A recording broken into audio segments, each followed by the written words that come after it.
ठीक है। Hysteresis loss एक बार मैं वापस रिवाइज करा देता हूं आपको। जैसे मान लीजिए आपने ये कोई कोर लिया है, इसके ऊपर आपने ये कोई कॉइल लपेट दी है। अब इस कॉइल में आप बार बार क्या कर रहे हो, आपने यहाँ पे कनेक्ट कर दिया कि एसी। एसी का मतलब कभी करंट ऐसे फ्लो करेगा, कभी कभी अपोजिट डायरेक्शन में फ्लो करेगा। तो जब एक डायरेक्शन में करंट फ्लो करेगा तो ये जो कॉइल है वो किसी एक पर्टिकुलर डायरेक्शन में फील्ड डेवलप करेगी, जिसकी वजह से जो कोर होगा वो एक डायरेक्शन में मैग्नेटाइज हो जाएगा। मैग्नेटाइज होने का मतलब ये है कि इसके सारे जो डोमेन्स है वो एक ही डायरेक्शन में अलाइन होने लगेंगे। ठीक है।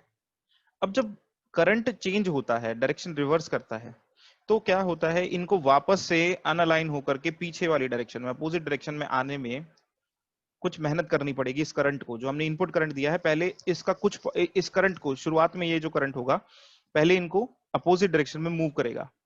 अब खुद सोच करके देखो, एनर्जी क्या होती है या पावर क्या है हमारी, V इंटू आई, ये पावर होती है ना। आपने वी सपोज आई। करो वी वोल्ट आपने अप्लाई कर रखा था, और जितनी देर तक ये जो करंट पास हुआ है, जो इसको अनअलाइन कर रहा है, मतलब अपोजिट डायरेक्शन में, अभी तो सिर्फ ये जो इस तरह का अलाइनमेंट है, राइट डायरेक्शन टाइप तक का अलाइनमेंट है, इसको अपोजिट करने में, मतलब अभी जीरो करने में काम आ रहा है ना।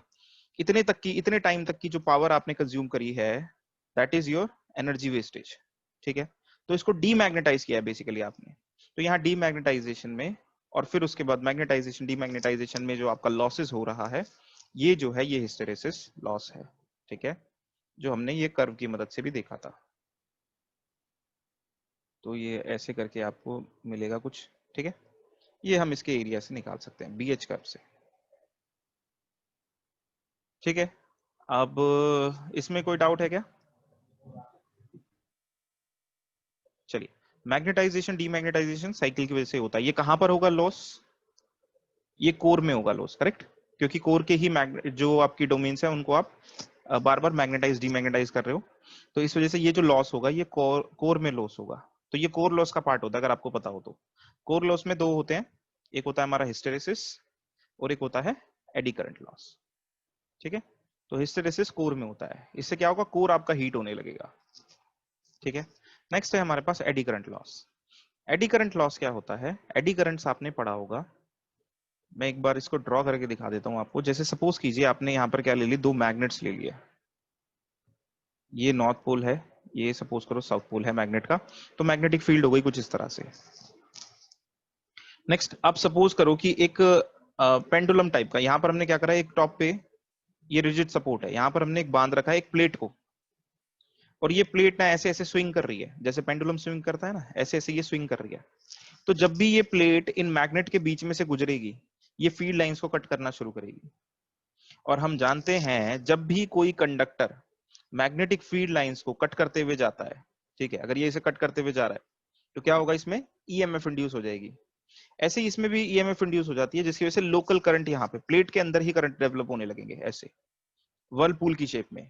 जैसे वाटर घूमता है ना, जैसे अगर किसी छेक में बहुत सारा पानी अगर हमने भर दिया है, मान लीजिए वॉश बेसिन में, तो वो घूमते हुए ऐसे जाता है ना, ऐसे ही इस प्लेट के अंदर करंट डेवलप हो जाते हैं। अब जहां भी करंट होगा, इस प्लेट का अपना कुछ रेजिस्टेंस होगा, क्योंकि ये कंडक्टर है ना, कुछ इसके अंदर कुछ रेजिस्टेंस होगा, जिसकी वजह से इस प्लेट के अंदर क्या होंगे, आई स्क्वायर आर लॉसेस होंगे। ये आई कौन सा का आई है? जो एडी करंट की वजह से बना है। ठीक है। तो ये जो आपका एडी करंट लॉसेस है यहाँ पर, ये होने वाले हैं। ठीक है। तो एडी करंट लॉसेस कब होंगे? जब कोई सरफेस एरिया, सरफेस एरिया क्या कर रहा है, मैग्नेटिक फील्ड लाइंस को कट कर रहा है, तो सरफेस के अंदर ही एडी की फॉर्म में डेवलप हो जाते हैं ये करंट्स। और ये क्या करते हैं, आई स्क्वायर आर लॉसेस कराते हैं, which is our eddy current loss. ठीक है। तो इस तरह से एडी करंट लॉस होता है। मैं एक बार आपको बता देता हूं, जैसे ट्रांसफार्मर का एग्जांपल्स मैं आपको बता देता हूं, ये आपने देख रखा होगा। ठीक है। जैसे हम क्या करते हैं, यहां पर हमने कॉइल लपेट दी, सपोज करो। जैसे ही आपने कॉइल लपेटी, यहाँ पे इसको आपने क्या दिया, एक्साइट, एसी दे दी। एसी देने से क्या होगा, यहाँ पे एक वर्किंग फ्लक्स यहाँ पे बनने लगेगा। अब ये जो फ्लक्स होगा, ये किस पे डिपेंड करता है? ये करंट पे डिपेंड करता है ना। जितना ज्यादा करंट उतना ज्यादा फ्लक्स, Phi = Li होता है हमारे पास। ठीक है। ठीक है। तो जैसे जैसे करंट चेंज होगा, वैसे वैसे ये फ्लक्स भी चेंज होगा। ठीक है। अब जैसे जैसे ये फ्लक्स चेंज होगा, देखो ये जो आप कोर की बात कर रहे हो ना, ये जो हमने इसका लिम्ब लिया है, लिम्ब मतलब ये जो इसकी टांग है, ठीक है ना, ये वाली, जैसे एक साइड हमने इसकी, इस साइड की मैं बात कर रहा हूँ, तो एक्चुअल में क्या है, ये भी एक क्या है, इस तरह से आपको मिलेगी ये साइड। अब इसके अंदर से फ्लक्स जो है वो चेंज हो रहा है, तो इसकी ये जो विड्थ है ना, यहाँ पर अगर आप इसका क्रॉस सेक्शन निकाल लोगे ना, ये यहाँ पर आप देखोगे कि एडीज बनेंगे, यहाँ पर हर जगह एडीज बनने लगेंगे, और इसके पूरी वॉल्यूम में एडीज बनने लगेंगे। ठीक है, फ्लक्स के चेंज होने की वजह से, मैग्नेटिक फील्ड के चेंज होने की वजह से इसकी कोर में यहाँ पे वर्ल पूल की शेप में करंट जो है वो डेवलप हो जाएंगे, और जिसकी वजह से यहाँ पे एडी करंट लॉस होगा। अब फिर से आपको दिख रहा है कि ये कोर में हो रहा है, तो ये कोर लॉस का पार्ट है। ठीक है, अगेन ये फिर से कोर को ही हीट करेगा। ठीक है, एडी करंट लॉसेस। किसी को डाउट है इसमें क्या? थोड़ा सा उतने अच्छे से ड्रॉ नहीं कर सकते, क्योंकि देखो 2D हमारे पास तो एक प्लेन है ना, एक बोर्ड है, अब उस पर 3D फिगर का ड्रॉ करना थोड़ा सा मुश्किल है। आई ट्राई कि मैं नेक्स्ट वीक से एक वेबकैम इंस्टॉल कर लूं, ताकि आपको थोड़ा सा एक्सप्रेशंस वगैरह दिख सकें, या हाथों से थोड़ा सा बता सकें हम कि ऐसे ऐसे हो रहा है। बट या ये लिमिटेशन तो हमारे पास अगर हम सामने सामने भी है तब भी रहेगी, कि हम 2D प्लेन पर 3D डायग्राम्स ड्रॉ नहीं कर सकते, बस एक थोड़ा सा आइडिया ले सकते हैं। ठीक है, सर इसकी डायरेक्शन क्या होगी? इसकी डायरेक्शन बिल्कुल वैसी ही होगी कि ये कॉज को अपोज करे। तो कॉज क्या है, बढ़ने का, फ्लक्स बढ़ रहा है, अगर मान लीजिए इस डायरेक्शन में फ्लक्स बढ़ रहा है, तो ये करंट कुछ इस तरह से होंगे कि क्या ये फ्लक्स को अपोज करे। तो मतलब अगर ऐसे करंट बन रहा है, तो you can see that the flux will be in this direction. Okay, तो एडी करंट ऐसे बनेगा या फिर ऐसे बनेगा, that will depend on the nature of the field, if it is increasing और डिक्रीजिंग, और किस तरह की फील्ड इंक्रीज या डिक्रीज कर रही है। इन दोनों बातों पर ये डिपेंड करेगा कि इसकी डायरेक्शन क्या होगी। ठीक है, ओके, कोई डाउट है इसमें एडी करंट लॉसेस में? अब आप देख सकते हो जहां भी एसी होगी वहां पे फ्लक्स जो होगा वो चेंज होगा, वेरिएबल होगा, और वहां पे एडी करंट लॉसेस होंगे। कहां पर होंगे? कोर के अंदर होंगे। देखो, जब कोर के अंदर हिस्टेरेसिस हो रहा है, कोर के अंदर आपके दो लॉसेस हो रहे हैं, हिस्टेरेसिस में भी जा रही है पावर, और आपकी एडीज में भी जा रही है, एडी करंट लॉसेस भी हो रहे हैं। तो फिर कोर ले क्यों रहे हैं हम? जरूरत क्या है कोर की? सिंपल वाइंडिंग क्यों नहीं ले रहे हम? ये एक सिंपल वाइंडिंग ले ली, एक सिंपल वाइंडिंग ले ली, इसका रीजन बताओ जरा, कोर की जरूरत क्या है? कोर से मैग्नेटिक फ्लक्स मल्टीप्लाई करते हैं। हाँ, तो हम क्या कर सकते हैं, कम करंट से, यहां पर जब हम एसी देंगे तो अब हम कम करंट से, अगर हम कोर लगाते हैं तो कम करंट से सेम मैग्नेटिक फ्लक्स बना सकते हैं। एक चीज और यहां पर हम देखते हैं, थोड़ा सा ना ध्यान से देखिएगा इसको कि क्या, हाँ मतलब क्या चाह क्या, मतलब क्या बोल रहे हैं हम यहाँ पे। देखो, सपोज करो ये है फ्लक्स का पाथ। ठीक है, अब देखो जरा फ्लक्स जो है, देखो अगर अगर तुम्हारा ये जो करंट है ये साइनोसॉइडल है, मतलब एसी करंट है, साइनोसॉइडल एसी है। ठीक है, तो ये फ्लक्स भी साइनोसॉइडल होगा। ठीक है, अभी हम ये मान सकते हैं ना कि ये फ्लक्स भी क्या होगा, साइनोसॉइडल होगा। तो सपोज करो फ्लक्स जो है वो आपका गिवन है कुछ इस तरह से, साइन ओमेगा टी। तो मेरे को बताओ इस कॉइल में कितनी ईएमएफ इंड्यूस होगी, सेकंड वाली कॉइल में कितनी ईएमएफ इंड्यूस होगी? EMF will be given as, जितने भी इसमें टर्न्स है, सपोज करो n टर्न्स है, या n2 मान लेते हैं, और इसकी ईएमएफ को E2 मान लेते हैं। तो E2 कितनी ईएमएफ होगी? N2 d phi by dt, क्योंकि ये जो फ्लक्स है वो इससे लिंक हो रहा है, इतना फ्लक्स। ठीक है, तो यहां पर देखो जरा, ये कितना हो जाएगा, N2 phi m। ठीक है, साइन ओमेगा टी का डिफरेंशिएशन क्या हो जाएगा, कॉस ओमेगा टी, और यहाँ पे एक ओमेगा और आ जाएगा, ओमेगा मतलब 2 पाई एफ। ठीक है, ओमेगा मतलब 2 पाई एफ। तो यहां पर आप देख सकते हो कि E2 कितना आ गया, 2 पाई। 2 पाई को हम कैलकुलेट करके लिख सकते हैं, number of turns times frequency times the maximum flux and cos omega T. ठीक है, ठीक है, ये ईएमएफ हो गई, इतनी डेवलप हो रही है। ठीक है, अगर मैं इसकी रूट, ये क्या है, ये इंस्टेंटेनियस वैल्यू है ईएमएफ की। अगर मैं इसकी आरएमएस वैल्यू निकालना चाहता हूं, तो आरएमएस वैल्यू क्या होगी? देखो, ये मैग्नीट्यूड हो गया ना ईएमएफ का, और ये ईएमएफ साइनोसॉइडली वेरी करेगी, मतलब इसमें भी कौन सी कैसी ईएमएफ डेवलप होगी? साइनोसॉइडल ईएमएफ डेवलप होगी ना इसमें भी। वो उसका वो कैसी होगी, वो ऐसी होगी। अब इस ये जो है ईएमएफ की पीक वैल्यू है। ठीक है, तो अगर मैं आरएमएस निकालूं तो आरएमएस कितना होगा, 2 pi by root 2 N2 F, ये हो जाएगा हमारे पास 5। ठीक है, इतनी हमारे पास आरएमएस वोल्टेज मिलेगी। देखो सेम ईएमएफ ना तुम्हें यहां पर भी मिलेगी। देखो इस कॉइल से जो करंट पास कर रहा है, इस कॉइल से जो करंट पास कर रहा है उससे जो फ्लक्स बन रहा है वो फ्लक्स इस कॉइल से भी तो लिंक्ड है और इस कॉइल से भी चेंज हो रहा है। सर ठीक है, कौन सी कॉइल?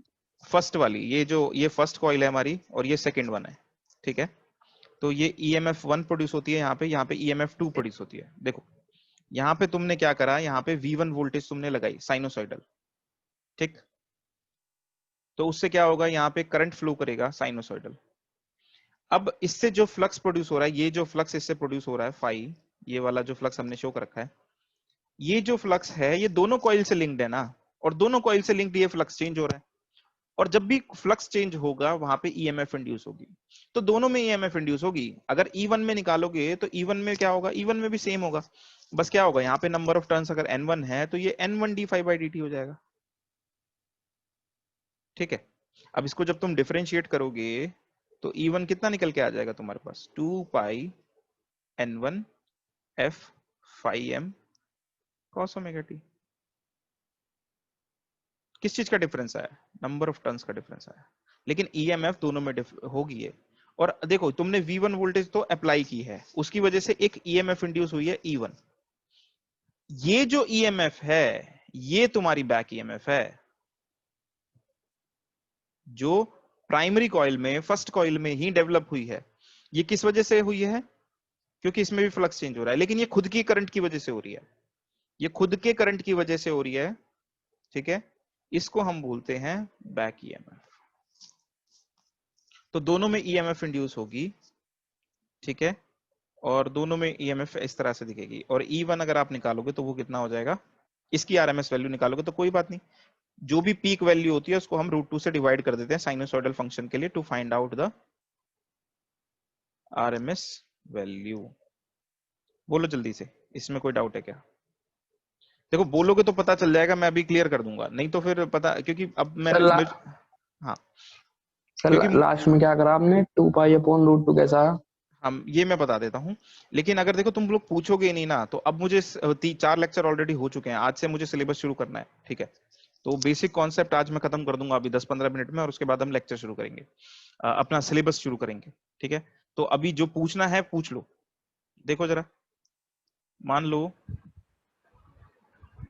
जैसे आपको करंट दिया हुआ है I = Im sin omega t।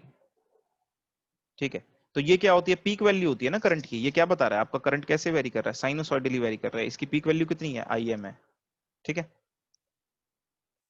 ये I का वेरिएशन दिखा रहा है। I स्मॉल i का मतलब होता है इंस्टेंटेनियस करंट, यानी कि जो वेरी कर रहा है हमारा हर इंस्टेंट पे, तो इसकी कोई भी वैल्यू जो है वो I रिप्रेजेंट कर रही है, और ये टाइम के साथ ड्रॉ करेंगे तो ऐसा दिखेगा, सेम चीज को ग्राफिकली ड्रॉ करोगे तो ऐसा दिखेगा। अब यहां से अगर हमें आरएमएस वैल्यू निकालनी होती है, आरएमएस वैल्यू को कैपिटल आई से डिनोट करते हैं। ठीक है, आरएमएस का मतलब कैपिटल आई, ये स्टैंडर्ड रिप्रेजेंटेशन है इलेक्ट्रिकल इंजीनियरिंग में। तो आईएम जो भी यहाँ पे पीक वैल्यू है, मैक्सिमम वैल्यू है या एम्पलीट्यूड है, उसको सीधे √2 से डिवाइड कर देते हैं साइनोसॉइडल फंक्शन जब भी होता है, to find out the RMS value. ठीक है सर। ठीक है, तो यहाँ पर हमने जो ईएमएफ इंड्यूस करी, देखो वो कैसी है, यहाँ पर जो ये साइनोसॉइडल फ्लक्स जो है वो साइनोसॉइडल ईएमएफ बना रहा है। अभी यहाँ पे एक अजम्पशन है हमारे दिमाग में कि ये लीनियर सर्किट है, पर मैं उस बारे में भी डिस्कस नहीं कर रहा, वो अभी नहीं समझ में आएगा, अभी बाद में बात करेंगे उसके बारे में। तो यहाँ पे जो ईएमएफ इंड्यूस हो रही है वो भी साइनोसॉइडल है। देखो यहाँ पे कोसाइन हो गई, लेकिन है तो साइनोसॉइडल ही होता है ना, वेरिएशन तो साइनोसॉइडल ही होता है ना, इसका भी ऐसे ही। ठीक है, तो दोनों में साइनोसॉइडल ईएमएफ जनरेट हो गई, और दोनों की आरएमएस वैल्यू अगर मैं लिखना चाहूँ तो ऐसे लिख सकता हूँ। ठीक है, इसमें 2 पाई बाय √2 तो क्या है, कांस्टेंट है, या इसको √2 पाई भी लिख सकते हो। ठीक है, मैं यही सेम एक्सप्रेशन एक बार और लिख करके एक चीज आपको दिखा रहा हूं, इसको बहुत ध्यान से समझना, मतलब बहुत ही ध्यान से।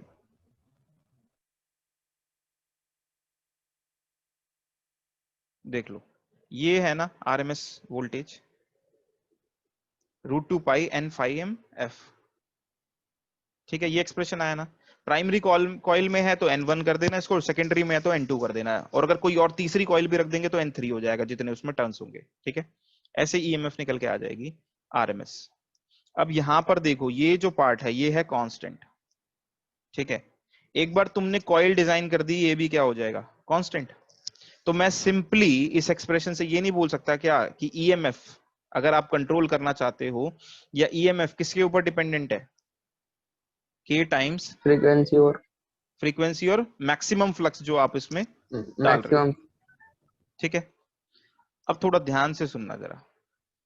जो सप्लाई तुम यहाँ पे दे रहे हो, मान लो तुम ये ट्रांसफार्मर खरीद के लाए और तुमने इसको, इसके ये जो प्राइमरी एंड है, ये जो दोनों टर्मिनल्स थे इसके, एक बार मैं बता देता हूं, ये जो इसके टर्मिनल्स है ना, ये वाला और ये वाला कॉइल के, ये प्लग कर दिए अपने घर की सप्लाई में, ठीक है, और इसको चालू कर दिया।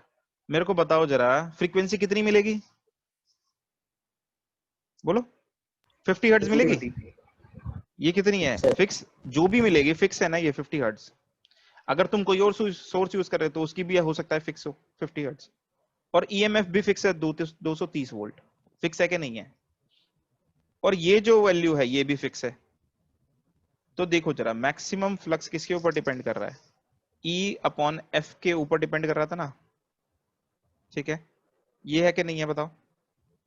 अब इसमें अगर तुमने सोर्स की वोल्टेज फिक्स कर रखी है और फ्रीक्वेंसी भी फिक्स कर रखी है, अगर ये दोनों चीजें फिक्स हैं, देख लो हमें हमेशा 230 ही मिल रही है और यहाँ पे 50 ही मिल रही है, अगर हम इन दोनों को फिक्स ही रख रहे हैं, इसको चेंज नहीं कर रहे हैं, तो मेरे को बताओ मैक्सिमम फ्लक्स जो कोर में डेवलप होगा वो कांस्टेंट है कि नहीं है?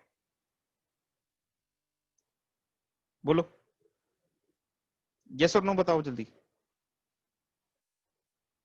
बोलो बच्चों। मैक्सिमम फ्लक्स जो है वो कांस्टेंट होगा ना? इसमें कंफ्यूजन है क्या कि ये 230 वोल्ट? बच्चों एक चीज और है, ये जो हम डिस्कशन कर रहे हैं ना, ये पूरा इलेक्ट्रिकल इंजीनियरिंग में आपका काम आएगा, चाहे वो पावर सिस्टम हो या दूसरी चीजें हो। मतलब ये समझ लीजिए कि ये जो 40 घंटे का कोर्स है ना, इसको करने के बाद आपको हर सब्जेक्ट में हेल्प मिलेगी इलेक्ट्रिकल के। मतलब शायद ही कोई ऐसा सब्जेक्ट होगा, कुछ जो कोर सब्जेक्ट की मैं बात कर रहा हूँ, आपको सब में सभी सब्जेक्ट्स में हेल्प मिलेगी, तो इसको थोड़ा सा सीरियसली लीजिएगा। और ये बहुत ही टफ पड़ेगा आपको, अगर आपने सोचा कि हम खुद से कर लेंगे तो समझ में तो नहीं आएगा, ठीक है। खुद से आप भले से पास वास होने लायक कर लो, लेकिन खुद से बहुत दिक्कत होगी, ठीक है। अच्छा, एक हेल्प मैं आपकी कर सकता हूँ, बट वो हेल्प की तरह होना चाहिए। मैं बंद कर दूंगा लेक्चर्स अदरवाइज, मतलब यूट्यूब पे मैंने डालने शुरू किए हैं ये लेक्चर्स, आप चाहो तो मैं लिंक दे सकता हूँ आपको ये वीडियोस के लिए, ठीक है। तो कभी आपको प्रॉब्लम हो, वापस से रेफर करना हो, तो क्लास की वीडियो को रेफर कर सकते हैं आप जाकर के, और वहां से आप समझ सकते हैं, कोई डाउट होता है तो, ठीक है, ठीक है। Okay sir. Yes sir. Okay, yes but sir. Thank you sir. इसका मतलब ये नहीं है कि आप क्लास में आना बंद कर दोगे। आपने क्लास में आना बंद कर दिया तो मैं वहां पे यूट्यूब पे वीडियोस डालना बंद कर दूंगा, ठीक है। तो that is up to you. Next हम ये डिस्कस कर रहे थे, ओके, तो हम ये देख रहे थे कि फ्लक्स जो है ये कांस्टेंट है, क्योंकि अगर हमने ईएमएफ और फ्रीक्वेंसी, मतलब जो सोर्स हम कनेक्ट कर रहे हैं ट्रांसफार्मर से, अगर उसकी वोल्टेज चेंज नहीं हो रही है और फ्रीक्वेंसी चेंज नहीं हो रही है, तो उसमें मैक्सिमम फ्लक्स कितना डेवलप हो सकता है, ठीक है, वो कांस्टेंट है, वो कभी चेंज नहीं होगा। मैक्सिमम की हम बात करें, फ्लक्स तो चेंज होगा उससे ऑब्वियसली, लेकिन मैक्सिमम जितना फ्लक्स उसमें आना चाहिए वो कांस्टेंट रहेगा। ये बात समझ में आ रही है आपको? ठीक है। अब फ्लक्स कैसे एस्टेब्लिश होगा? करंट की मदद से। हमने देखा था ना, फ्लक्स क्या होता है? एमएमएफ अपॉन में रिलक्टेंस होता है, ठीक है। और हमने बोला था ये एनआई होता है ना, एनआई होता है ये। तो नंबर ऑफ टर्न्स फिक्स्ड है, तो जितना, अब करंट की बारी आ गई, ठीक है, जितना ज्यादा करंट उतना ज्यादा फ्लक्स। देखो जरा, अब मैं वापस से आपको कोर की इंपॉर्टेंस बता रहा हूं, एक बार ध्यान से सुन लो इसको, सोच के देखो जरा। अगर आपने कोर नहीं लगाया, फ्लक्स तो उतना ही बनना है, ठीक है, मैक्सिमम फ्लक्स तो उतना ही बनना है। सपोज करो इसकी वैल्यू है 10। अब 10 फ्लक्स बनाने के लिए जो करंट आप यहां पे ड्रॉ करोगे वो बहुत ज्यादा होगा, बहुत ज्यादा करंट होगा, ठीक है। आपने यहां पे कोर इंट्रोड्यूस कर दिया, तो ये कोर क्या काम करता है? ये मैग्नेटाइज हो जाता है, ठीक है, और खुद से फील्ड प्रोड्यूस करता है, जिससे नेट फ्लक्स जो है वो इंक्रीज हो जाएगा। तो जो आपका मैक्सिमम फ्लक्स है, सेम 10 अमाउंट ऑफ फ्लक्स है, उसका काफी ज्यादा पार्ट जो है वो ये खुद से क्रिएट कर देगा, मैग्नेटाइज होकर के ये कोर खुद से क्रिएट कर देगा। तो आपको जो करंट ड्रॉ करना पड़ेगा सप्लाई से, ठीक है, आपने क्या करा है, वी वोल्ट लगा करके आई करंट आप ड्रॉ कर रहे हो ना, ये जो आई करंट जो आपको ड्रॉ करना है ये बहुत ही कम, सिग्निफिकेंटली ये रिड्यूस हो जाएगा। तो आपको जो पावर इनपुट देना पड़ रहा है ये फ्लक्स को मेंटेन करने के लिए, इस जिसको हम बोलते हैं कोर को मैग्नेटाइज करने के लिए, ये पावर इनपुट जो है ये आपको बहुत ही कम देना पड़ेगा अगर आप कोर यूज कर रहे हैं तो। अगर कोर नहीं यूज करोगे तब भी काम बनेगा, फील्ड तब भी इतनी ही एस्टेब्लिश होनी है और सब कुछ सेम होना है, लेकिन दो चीजें होंगी यहाँ पे। एक तो ये जो पावर आपको देनी पड़ रही है ना ये बहुत ज्यादा देनी पड़ेगी इन कंपैरिजन टू अगर आप कोर यूज करते हैं तो उसके। और दूसरी चीज, क्योंकि इस कोर की रिलक्टेंस है कम, तो सारा का सारा जो फ्लक्स होता है ना वो कोर के अंदर कन्फाइन होकर के जाता है। लेकिन अगर आपने सिंगल दो कॉइल्स ले ली जिनमें मतलब कोर नहीं लगा हुआ है, तो क्या होगा, ये ऐसे ये फ्लक्स बनेगा, ये ऐसे ऐसे ऐसे कुछ लिंक होगा कुछ नहीं होगा, तो जो फ्लक्स लिंकेज है वो आपकी चेंज हो जाएगी। सर कोर ठीक का है, मतलब क्या होता है? हाँ कोर कोर का, का मतलब? हाँ कोर ये है ना, हमने क्या करा है, एक आयरन सॉफ्ट आयरन लिया ना, और उस सॉफ्ट आयरन के ऊपर हमने ये कॉइल लपेटी है, जैसे हम सोलेनॉइड में करते थे कि हमने एक फेरोमैग्नेटिक मटेरियल ले लिया और उसके ऊपर इस कॉइल को लपेट दिया, तो ये जो है ये इसका कोर है। ठीक है, जैसे हमारी अर्थ है ना उसका कोर होता है, या कोई भी ऑब्जेक्ट के लिए हम बोल देते हैं ना कि उसका कोर है, यानी उसके सेंटर में होता है मतलब ऐसे यहाँ पर है कॉइल्स जिस चीज के ऊपर लपेटी हुई होती है उसको हम कोर बोलते हैं। ठीक है, तो ये कोर होने की वजह से एक तो आपको ये जो पावर इनपुट देना पड़ेगा मैग्नेटाइज करने के लिए that will be very less. दूसरी चीज, ये सारा का सारा फ्लक्स जो होगा most of the part will be confined in the core itself, तो ये सारा का सारा फ्लक्स जो है ये आपका सेकेंडरी से भी लिंक करेगा। अगर आपने कोर यूज नहीं करा तो काफी सारा पार्ट क्या हो जाएगा इसका, यहीं से वापस हो जाएगा, क्योंकि ये पाथ छोटा है एयर का, ये पाथ छोटा है तो कम रिलक्टेंस है, कम रिलक्टेंस है तो यहाँ से पास हो जाएगा, बहुत सारा फ्लक्स जो होगा ऐसे वेस्ट हो जाएगा। तो उतना ही फ्लक्स प्रोड्यूस करने के लिए पावर भी ज्यादा दे रहे हो, और उतना ही फ्लक्स सेकेंडरी से लिंक भी नहीं हो रहा तो उतनी ईएमएफ भी नहीं जनरेट कर रहा है, तो दोनों तरफ से घाटा है ना हमारा। ठीक है, इसलिए हमें कोर यूज करना पड़ता है, और कोर यूज करने के बाद अब इसमें कुछ लॉसेस हैं पर ठीक है वो बियरेबल है फिर भी, लेकिन अगर उसको नहीं यूज करोगे तो उससे ज्यादा आपको नुकसान होगा। ठीक है, ओके ओके। ठीक है। तो यहाँ पर ये हमारे पास था हिस्टैरिसीस एडी करंट लॉसेस क्या होते हैं और दूसरे पैरामीटर्स हमने देख लिए हैं। ठीक है, अब हम क्या करते हैं, एक चीज और फाइनली हमें जो देखनी है वो थोड़ा सा एसी के बारे में मैं डिस्कशन करना चाहूंगा। एसी क्या है, ऑल्टरनेटिंग करंट है। हमारे पास दो तरह के करंट होते हैं। डीसी में क्या होता है, सेम ही डायरेक्शन में हमेशा करंट फ्लो करता है। एसी में क्या होता है, एक बार इस डायरेक्शन में और फिर एक बार इस डायरेक्शन में, और यही कंटिन्यूअस चेंज होता रहता है। हम जो एसी यूज करते हैं, जो ट्रांसफार्मर में हम यूज करते हैं, वो साइनोसॉइडल एसी यूज करते हैं। एसी का मतलब जरूरी नहीं है कि साइनोसॉइडल ही होना चाहिए, तो ट्रायंगुलर भी हो जाएगी, ये भी तो एसी है ना। ये कभी ये करंट पॉजिटिव है, यहाँ पे देखो कभी पॉजिटिव वैल्यू कभी नेगेटिव वैल्यूज है, तो ये भी एसी हो सकती है। लेकिन हम जो यूज करते हैं साइनोसॉइडल एसी करते हैं यूज, जो हमें घरों में सप्लाई मिलती है या इंडस्ट्री में सप्लाई जाती है या कहीं भी सप्लाई जाती है या जनरेट भी जो होती है, वो साइनोसॉइडल ही जनरेट हम करते हैं, और हम ट्रांसमिट भी साइनोसॉइडल ही करते हैं और यूज भी हम साइनोसॉइडल ही करते हैं। अब जैसे हमें अपने फोन की बैटरी चार्ज करनी है या कोई भी और मतलब कैमरा होते थे पहले, हम जैसे उनकी बैटरी चार्ज करनी है, कोई भी सेल चार्ज करना था, तो हम इसको कन्वर्ट करते हैं पहले डीसी में और फिर उससे चार्ज कर लेते हैं।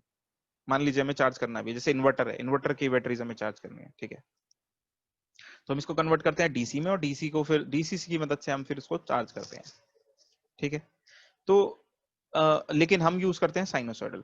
अब साइनोसॉइडल ही क्यों यूज करते हैं, तो इसके बहुत सारे एडवांटेज है, मतलब इतना ज्यादा एडवांटेजेस है ना इसके कि आप इमेजिन भी नहीं कर सकते। जिनमें से एक सबसे बड़ा एडवांटेज ये है कि साइनोसॉइडल एसी के लिए हम फेजर्स यूज कर सकते हैं।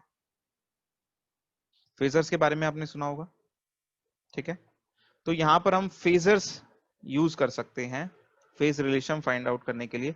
दूसरी चीज, साइनोसॉइडल फंक्शन का जो डिफरेंशिएशन होता है या इंटीग्रेशन होता है वो फिर से साइनोसॉइडल होता है। जैसे साइन ओमेगा टी को आप डिफरेंशिएट करोगे तो क्या मिलेगा आपको, ओमेगा कॉस ओमेगा टी मिल जाएगा। अगर आपने कॉस ओमेगा टी को किया होता तो minus omega sine omega T मिल जाता, लेकिन जो नेचर रहता वेरिएशन का वो भी साइनोसॉइडल रहता। देखो जरा पीछे, यहाँ पे कोर में साइनोसॉइडल करंट दिया तो उससे साइनोसॉइडल फ्लक्स मिल गया, तो उसी से साइनोसॉइडल ईएमएफ मिल गई और सब कुछ साइनोसॉइडल है, तो हमें जो हमारी वर्किंग है इससे बहुत आसान हो जाती है। ठीक है, तो ये जो, और दूसरा हम फेजर्स यूज कर सकते हैं, ये हम धीरे धीरे जहां जहां पे जरूरत पड़ती जाएगी ना, जब मैं आपको बताता चला जाऊंगा। अभी हो सकता है थोड़ा सा आपके दिमाग में कंफ्यूजन भी हो, और हो सकता है उतना बेहतर ना समझ में आ रहा हो कि ये इतना बड़ा एडवांटेज कैसे है कि फेजर यूज कर पाना। तो वो जैसे जैसे आता जाएगा मैं आपको वहां वहां बताता चला जाऊंगा। ठीक है, अभी अभी तक जो हमने पढ़ा है उसमें कोई डाउट है तो मुझे बता दीजिए, अदरवाइज हम अब से सिलेबस शुरू कर रहे हैं अपना। ठीक है, चलिए। तो पहला जो हमारा टॉपिक है सिलेबस में अगर हम बात करें तो वो है इलेक्ट्रोमैकेनिकल एनर्जी कन्वर्जन डिवाइसेस के ऊपर। ठीक है, सबसे पहला जो हमारा टॉपिक है वो है ये ईएमईसी जो है। पहले आपका जो सिलेबस था वो मतलब जो हमारे टाइम पे होता था उसमें कोर्स का नाम ईएमईसी 1 ईएमईसी 2 हुआ करता था। ईएमईसी का मतलब क्या है? Electro mechanical energy conversion. ठीक है, यानी इलेक्ट्रिकल से मैकेनिकल और मैकेनिकल से इलेक्ट्रिकल एनर्जी कन्वर्जन की हम इसमें बात करते थे। इसमें सबसे पहला पॉइंट ये है कि हम इलेक्ट्रिकल एनर्जी क्यों जनरेट करते हैं। ठीक है, क्यों हम डायरेक्ट नहीं यूज कर लेते, मतलब दूसरी फॉर्म ऑफ एनर्जी है हमारे पास जो भी है, डीजल से या कोल से या वाटर हेड से, हम क्या करते हैं? इलेक्ट्रिकल जनरेट करते हैं, फिर उसको ही यूज करते हैं, उसी को वापस कन्वर्ट करते हैं या उसको डायरेक्टली यूज कर लेते हैं।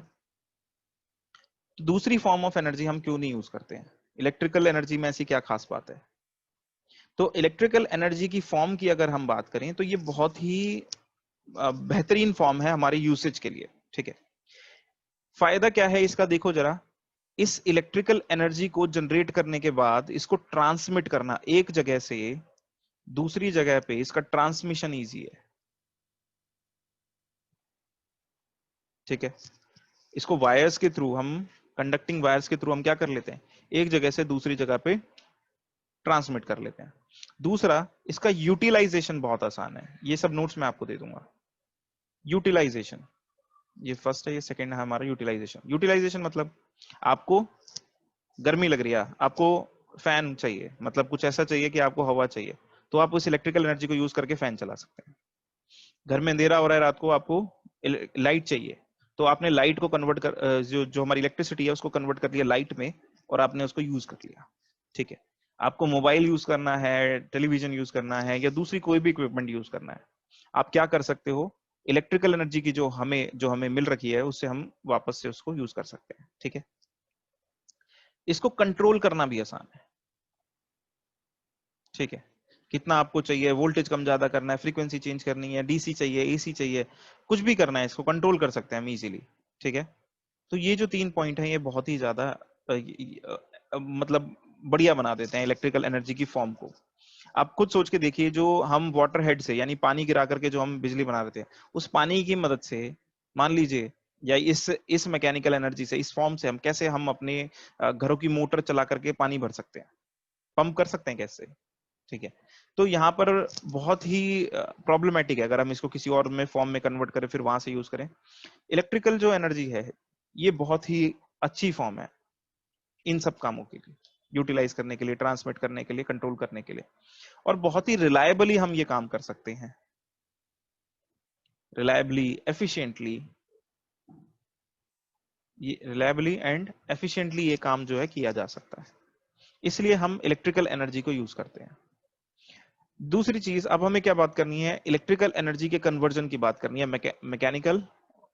ठीक है, तो ईएमईसी क्या होता है? ईएमईसी का मतलब होता है electrical energy to mechanical energy conversion, या फिर मैकेनिकल से इलेक्ट्रिकल एनर्जी कन्वर्जन।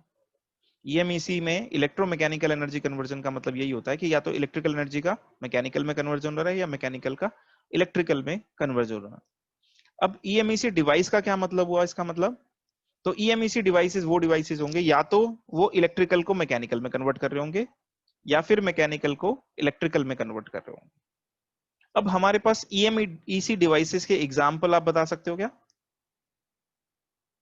जल्दी से बताओ।